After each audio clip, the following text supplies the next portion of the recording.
ایک کونے میں, حرم شریف کے کونے میں بیٹھ کے رسول پاک رو رہے ہیں. جناب صدیق اکبر نے کہا حضور کیا ہوا؟ فرمایا ابو بکر سوچ رہا ہوں خدا اگر مجھے پیسے دے تو میں بلال کو خرید لوں, اگر رب پیسے دے تو خرید لوں, سوچ رہا ہوں. جناب ابو بکر صدیق گھر گئے, گھر جا کے حضرت عباس کو بھیجا, کہا امیہ میرا مخالف ہے, مجھ سے وہ بات نہیں کرے گا, آپ جائیے, آپ جا کے کہیے بلال کو بیچ ڈالے. حضرت عباس نے جا کے کہا بلال کو بیچ دو. کہنے لگا میری قیمت بہت زیادہ ہے, 50 دینار کا میں نے خریدا ہے اور میں منافع لے کے بیچوں گا. حضرت عباس نے آ کے جناب صدیق اکبر کو بتایا تو ابو بکر صدیق فرمانے لگے چل مجھے ساتھ ہی لے جا, دیکھ لیتے. پہنچے, جب ابو بکر صدیق کو آتے دیکھا نا تو چڑ گیا. کہنے لگا ابو بکر اگر تو بلال کو خریدنا چاہے تو وہ جو تیرے پاس رومی غلام ہے وہ مجھے دینا پڑے گا, 2 لونڈیاں اس کے ساتھ دینی پڑیں گی, اور یہ 50 دینار کا ہے میں تجھ سے 2000 دینار لوں گا, 50 دینار کا ہے 2000 دینار لوں گا.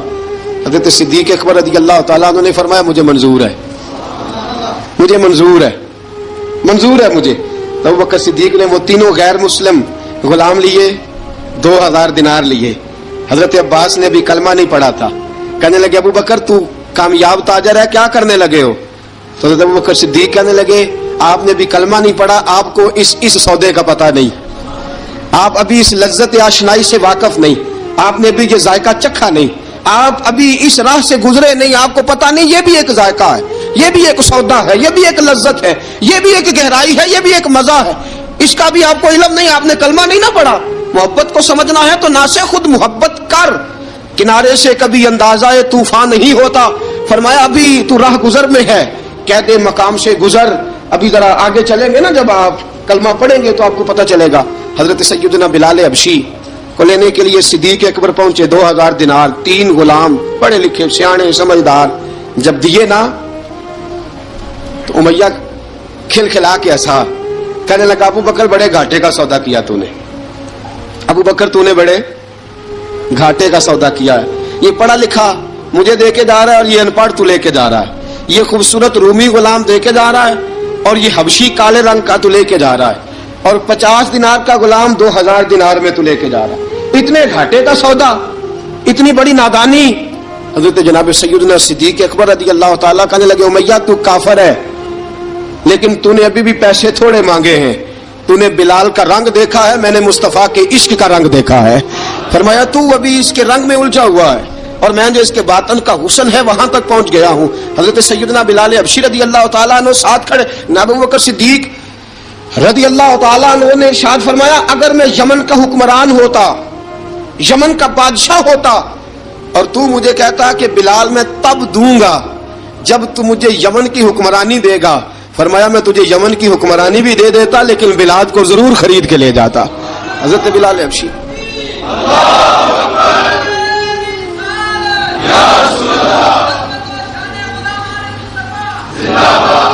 جناب سیدنا بلال حبشی, حضرت سیدنا ابو بکر صدیق فرماتے ہیں جب میں بلال کو لینے گیا تو حال پتہ کیا تھا, ادھر دیکھیے گا. فرماتے ہیں کہ ٹانگیں اوپر کر کے نا جس طرح آدمی رکوع میں بیٹھتا ہے اس طرح کر کے نا ٹانگیں, اور سر پھر زمین کو لگا کے اس طرح سجدے میں آپ جاتے ہیں, لیکن بالکل ٹانگوں کے ساتھ سر رکھ کے. فرماتے ہیں 4 بھاری چکیاں ریت پہ حضرت بلال تھے, ان کے اوپر چکیاں رکھی ہوئی تھی, اور فرماتے ہیں حضرت بلال تھوڑی تھوڑی حرکت کرتے تھے تو وہ چکیاں جسم کے ساتھ لگتی تھی نا, پارٹ ان کے.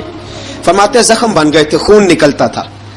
فرماتے ہیں میں نے وہاں سے جا کے حضرت بلال کو نکالا, پیسے دیے, لے کے آیا تو جناب بلال کہنے لگے جلدی جلدی چلو حضور کے پاس, ذرا جلدی جلدی چلو, در مصطفیٰ پہ جلدی کرو.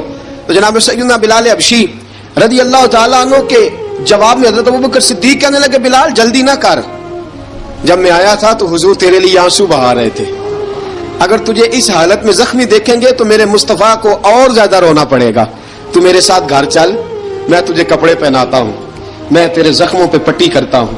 حضرت ابوبکر صدیق مزاج شناسائے نبوت تھے نا, فرمایا چل میرے ساتھ, میں ذرا تیری مرہم پٹی کر لوں, میں ذرا تیرا منہ دھو ڈال لوں, میں ذرا تجھے کنگھی کر لوں, تو میرے ساتھ چل. جناب بلال فرماتے ہیں جب سے پیدا ہوا تب سے غلام تھا, کبھی کسی نے میرے کپڑوں کی فکر نہیں کی تھی, مجھے تو امیہ 4 دن روٹی نہیں دیتا تھا. فرماتے ہیں جب میں گیا ابوبکر کے ساتھ, ابوبکر صدیق نے ایک چٹائی بچھائی,